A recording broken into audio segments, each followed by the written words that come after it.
ituturo ko sa iyo kung paano mag-marinate ng pinaka-tasty at delicious na lechon manok. Own version ko to ha. Papanoorin niyo. Ito parang syringe natin is 300 ml. Yung isang puno ha. So ganito. Ganito lang.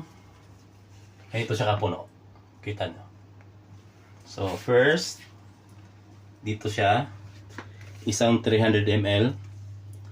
Pagtusok nyo ng ganito, pagkaubos, pigain nyo ng konti para makapasok yung hindi lalabas yung marinade niya.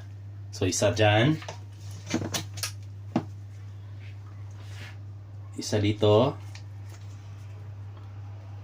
Sa pinaka-legs niya. So, yan, para hindi lumabas yung marinade niya. Tapos sa breast part, so tusukin nyo lang na maging equal yung niya, yung marinade sa loob. Dalawa. Basta sa breast, ang ilagay natin, 4 sa breast. 4 yung 300 ml, 30 ml. So dito, sa pinakataas.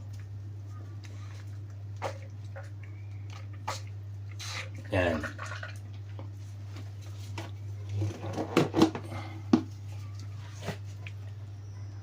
Diyan. Tapos saglit lang. Yan. Tapos sa likod niya, tig-isa din.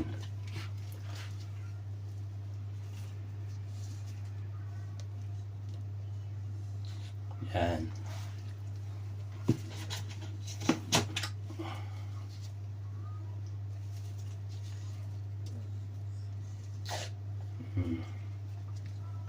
Para hindi lumabas yung marinade niya. Parang i-massage nyo lang ng konti.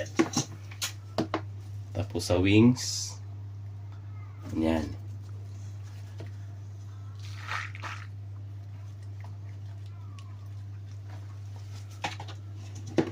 Tapos sa kabila,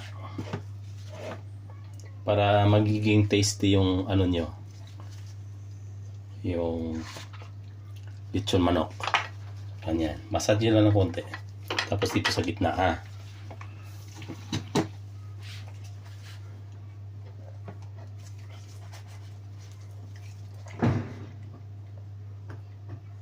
Yan. Okay.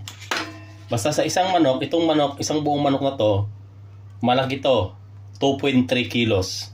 So, kung nakita nyo, medyo maitim siya kasi sinunog ko yung balat niya para makuha yung pinaka-upper skin niya matanggal. So, nasunog yan. Sinunog ko.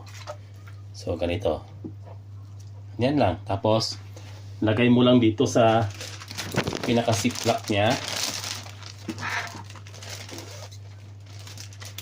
Ayan. Tapos, i-stock mo to sa fridge. Ibali 3 araw. 2 o 3 araw. Masarap na to. Yan lang. Tapos na. Saka mo lutuin. Ito yung pinaka-tasty na lechon manok na tikman ko dito sa London. Owned by me. At saka pagkatapos itong marinade na ginawa ko, ganito, ilagay ko dyan sa pinaka-comment sa baba kung ano yung mga ingredients ko dito. Sasabihin ko mamaya ha. Basahin nyo na lang. Yan, ganito. Okay. So, thank you. Bye-bye. So, ito na yung mga finished product natin. So, na-marinate na to lahat.